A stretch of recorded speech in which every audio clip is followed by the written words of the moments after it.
Before we discuss what it is, perhaps you could tell me where you got it. Well, I inherited it from my father, who used to collect antiques and curiosities. He lived most of his life in the States, where he was born and brought up, and then went to Belgium. Right. So I don't know whether he bought it, in the States or in Belgium. Right. He used to go to auctions, and he used to go to I can remember in Brussels, he used to go to the flea market every day looking for things. Well, good. I think that's an important comment you've just made, because I think he bought it probably in Brussels, because this bit of paper here is written in French. But what is it? It is James Watt's patent copier. James Watt was the greatest of all the industrialists of the Industrial Revolution.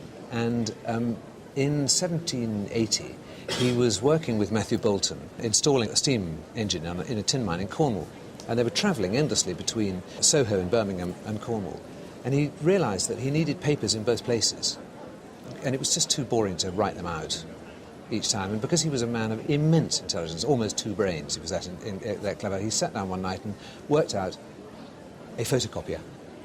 Amazing. It is really the most extraordinary thing, and in essence, and it really is going to be complicated, but very basically, you write on a piece of paper here in a special kind of ink. All the while, soaking in this tank is a piece of tissue. Right, okay. So you then put that on top, and you put it in this sort of sandwich here, stick them in there, and then pass it through this mangle. And you take it out, and it's copied onto your piece of paper.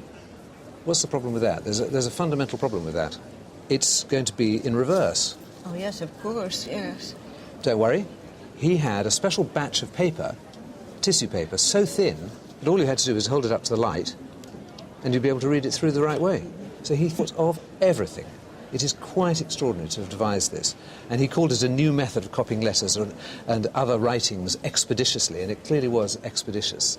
It is also very useful because it actually dates this particular model. Because although it was patented in 1780, it doesn't follow that it was made in 1780. It could be made after that. And the great thing is that this batch of paper is dated, and it says J. Watt, patent copying paper, 1798. I never noticed that. Well, there we are on the piece of paper. It's 1798. It really is absolutely wonderful. So, what's it worth? It is missing one or two things. I have to tell you that, it's missing the pen, it's missing the two little Wedgwood pieces. It's not complete. No. But I still think that if you were to put it to auction today, you would get somewhere between £7,000 and £9,000. Good heavens. I didn't expect that. Well, it is really a truly wonderful object, I think.